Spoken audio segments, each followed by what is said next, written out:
అటు అనపర్తి చిక్కుముడి కూడా వీడిపోయింది. బీజేపీలో చేరేందుకు టీడీపీ నేత నల్లమిల్లి రామకృష్ణారెడ్డి అంగీకరించారు. పొత్తులో భాగంగా అనపర్తి టికెట్ను ఇప్పటికే బీజేపీకి కేటాయించారు చంద్రబాబు. అయితే తాను టీడీపీ నుంచే పోటీ చేస్తానని మాజీ ఎమ్మెల్యే నల్లమిల్లి రామకృష్ణారెడ్డి స్పష్టం చేశారు. దీనిపై పార్టీ సీనియర్ నేతలు బుజ్జగించేందుకు యత్నించినప్పటికీ నల్లమిల్లి మాత్రం వెనక్కి తగ్గలేదు. చివరికి నల్లమిల్లి రామకృష్ణారెడ్డితో టీడీపీ అధినేత చంద్రబాబు స్వయంగా మాట్లాడారు. దీంతో బీజేపీలో చేరేందుకు నల్లమిల్లి అంగీకరించారు. నల్లమిల్లి రేపు బీజేపీలో చేరనున్నట్లు ఆయన అనుచరులు వెల్లడించారు.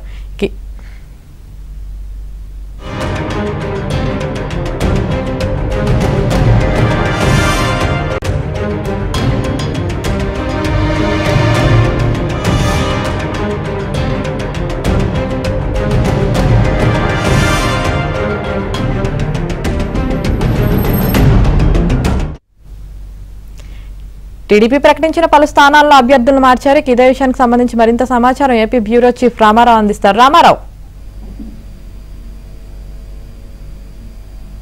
ఆంధ్రప్రదేశ్ లో తెలుగుదేశం పార్టీ ప్రకటించిన స్థానాల్లో కొన్ని స్థానాల్లో మార్పులు చేర్పులు చేసింది. ప్రధానంగా ఈ రోజు తెలుగుదేశం పార్టీ అధినేత చంద్రబాబు నాయుడు 144 అసెంబ్లీ అభ్యర్థులు, 17 లోక్సభ నియోజకవర్గాల అభ్యర్థులకి కూడా బీఫారాలు ఇచ్చేందుకు వాళ్ళందరినీ కూడా ఉండవల్లిలో ఉన్న నివాసానికి పిలిపించారు. ఇదే సమయంలో తూర్పుగోదావరి జిల్లా అనపర్తి టికెట్ విషయంలో బీజేపీకి టీడీపీకి మధ్య పెద్ద పీఠముడి ఏర్పడింది.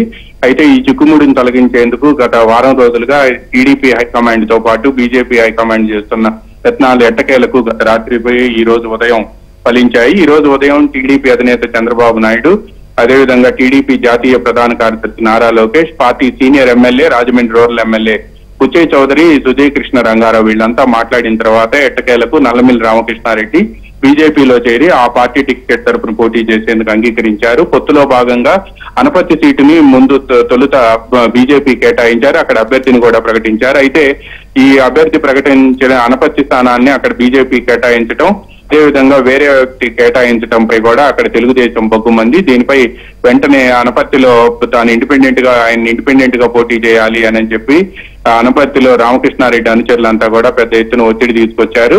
దీంతో అటు టీడీపీతో పాటు ఇటు బీజేపీ హైకమాండ్ కూడా పునరాలోచనలో పడింది. ఏం చేయాలనే అంశంపై గత 15 రోజుల నుంచి కూడా నల్లమిల్లి రామకృష్ణారెడ్డితో టీడీపీ బీజేపీ నేతలు మాట్లాడుతూ ఉన్నారు. అయితే ఆయన తెలుగుదేశం పార్టీ నుంచి మాత్రమే పోటీ చేస్తానని, లేని పక్షంలో తాను పోటీ నుంచి తప్పుకుంటాను అని చెప్పి కూడా ఆయన స్పష్టం చేశారు.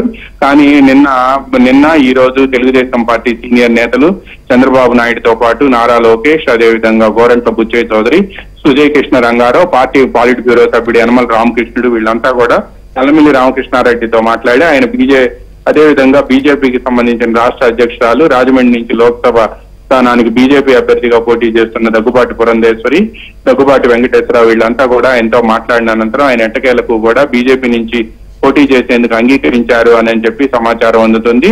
ఈ రోజు రేపట్లో నల్లమిల్లి రామకృష్ణారెడ్డి బీజేపీలో చేరే అవకాశం ఉంది. బీజేపీ నుంచి కూడా పోటీ చేయబోతున్నారు. ఇక దీంతో పాటు ఉమ్మడి విశాఖ జిల్లాలోని మాడుగుల స్థానం నుంచి గతంలో ప్రకటించిన అభ్యర్థి ప్రచారంలో వెనుకబడ్డారు అని తెలుసుకున్న తర్వాత అక్కడికి పెందుర్తికి సంబంధించిన మాజీ మంత్రి బండారు సత్యనారాయణ మూర్తి పేరును ప్రకటించారు. అదేవిధంగా అనంతపురం జిల్లాలో మడకతెర నుంచి రాష్ట్ర ఎస్సీ సెల్ అధ్యక్షుడు, టీడీపీ రాష్ట్ర ఎస్సీ సెల్ అధ్యక్షుడు ఎంఎస్ రాజు పేరును ప్రకటించారు.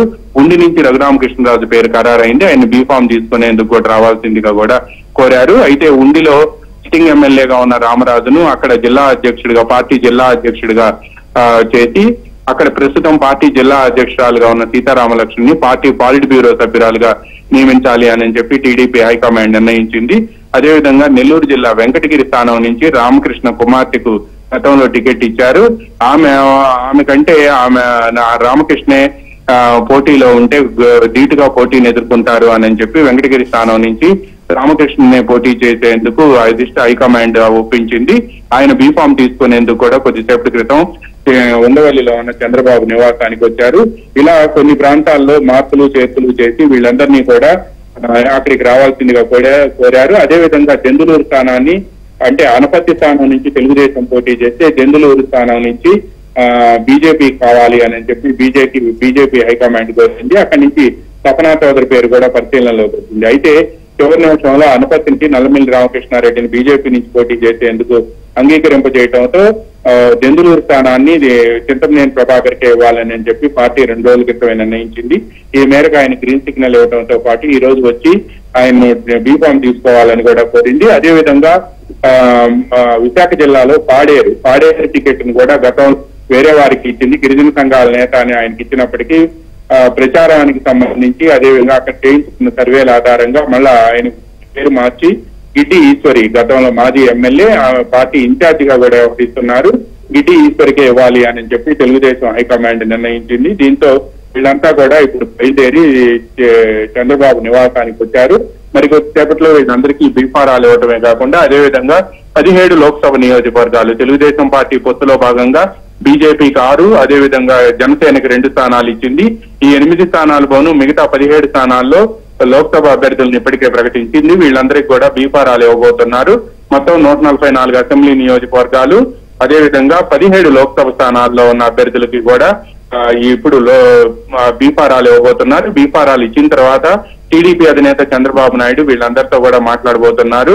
ప్రచారంలో అనుసరించాల్సిన వ్యూహాలు, ప్రత్యర్థి వైసీపీ నుంచి ఎదురవుతున్న సవాళ్లు, దాన్ని ఏ విధంగా ఎదుర్కోవాలి, అదేవిధంగా ప్రచారంలో ఇప్పటి వరకు కూడా ప్రజల నుంచి వస్తున్న రెస్పాన్స్ ఏంటి అనే అంశాలకు సంబంధించి కూడా అభ్యర్థులతో ఆయన మాట్లాడబోతున్నారు.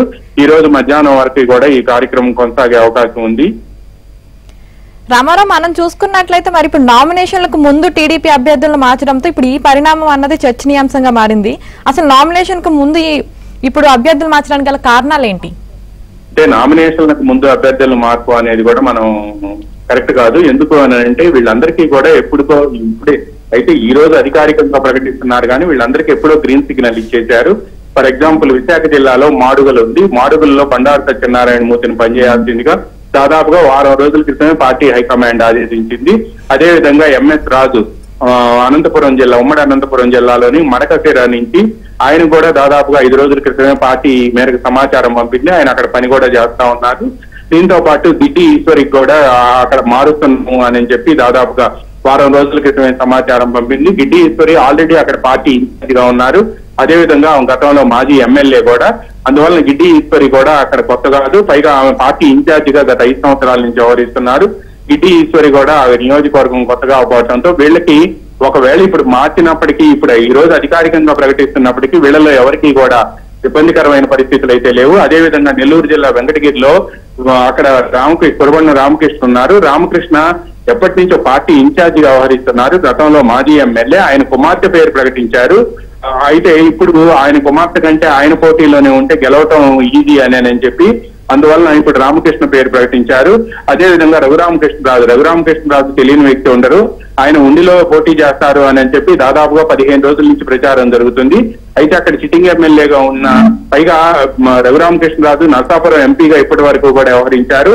ఆయన స్థానికుడు. అందువల్ల సిట్టింగ్ ఎమ్మెల్యే రామరాజుతో మాట్లాడిన అనంతరం రఘురామకృష్ణరాజును అభ్యర్థిగా ప్రకటించారు. ఇలా ఈ మార్పులు చేర్పులు అన్నిటికీ సంబంధించి వీళ్ళందరూ కూడా ఎవరు కొత్త వాళ్ళు కాదు, వీళ్ళంతా పాత వాళ్ళు, పైగా ఆ నియోజకవర్గాలకు ఇన్ఛార్జీలుగా వ్యవహరిస్తున్న వాళ్ళు. అందువల్ల ఈ మార్పులు చేర్పులకు సంబంధించి తెలుగుదేశం పార్టీలో పెద్ద ఇబ్బందికరమైన పరిస్థితి అయితే మాత్రం అనిపించడం లేదు. ఇదే సమయంలో అభ్యర్థుల మార్పు కంటే ఈ ఎన్నికల్లో ప్రధానంగా తెలుగుదేశమా వైసీపీ అంటే జగన్ లేకపోతే చంద్రబాబు అనేదే ప్రధానంగా పనిచేస్తుంది అని చెప్పి విశ్లేషణలు ఇప్పటి వరకు వచ్చిన సర్వేలు కూడా తేటతెల్లం చేస్తున్నాయి. అందువల్ల మార్పులు చేర్పులకి సంబంధించి ప్రధానంగా ఇప్పుడు అభ్యర్థులు ఎవరైతే మనం చెప్పుకున్నామో ఈ అభ్యర్థులందరూ కూడా ఈ 5 అభ్యర్థులు కూడా ఆల్రెడీ అక్కడ ఇన్ఛార్జీలుగా వ్యవహరిస్తున్న వాళ్ళు. ఒక బండారు సత్యనారాయణమూర్తి పెందుర్తి నుంచి, ఆయన గతంలో పెందుర్తికి ఇన్ఛార్జిగా వ్యవహరించారు.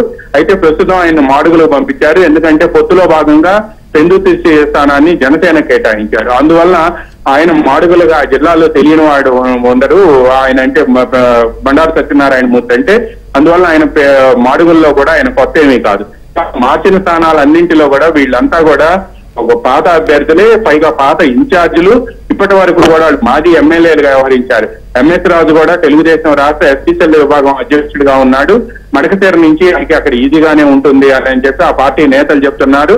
అదేవిధంగా కురబండ రామకృష్ణ నెల్లూరు జిల్లా వెంకటగిరి గాని, లేకపోతే పశ్చిమ గోదావరి జిల్లా ఉండిలో రఘురామకృష్ణరాజు గాని, అదేవిధంగా మాడుగుల్లో బండారు సత్యనారాయణమూర్తి గాని, లేకపోతే ఉమ్మడి విశాఖ జిల్లాలోని అక్కడ పాడేరు నుంచి గిడ్డి ఈశ్వర్ గాని, వీళ్ళందరూ కూడా అక్కడ తెలిసిన వాళ్ళు, పైగా పార్టీకి ఇన్ఛార్జీలుగా ఉన్నారు.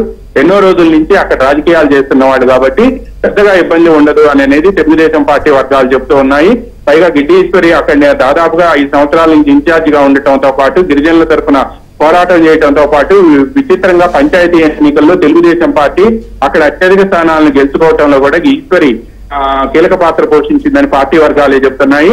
అయితే గిరిజన సంఘాలన్నీ కలిపి ఒకళ్ళకి టికెట్ ఇవ్వాలని కోరటంతో వాళ్ళ కోరికను మన్నించి ఇచ్చినప్పటికీ కూడా ఆ తర్వాత వచ్చిన సర్వేల్లో గిడ్డి ఈశ్వరికే బాగా ఉంది అని తేలటంతో ఆ అభ్యర్థిని మార్చి గిడ్డి ఈశ్వరికి ఇచ్చారు. ఇలా వీళ్ళంతా కూడా పాత కాపులు కావటం, అదే విధంగా వాళ్ళంతా కూడా నియోజకవర్గానికి ఇన్ఛార్జీలుగా వ్యవహరించడంతో ఈ మార్పు వలన పెద్దగా ఇబ్బంది ఏమీ ఉండదు అని చెప్పి కూడా తెలుగుదేశం పార్టీ వర్గాలు చెప్తున్నాయి.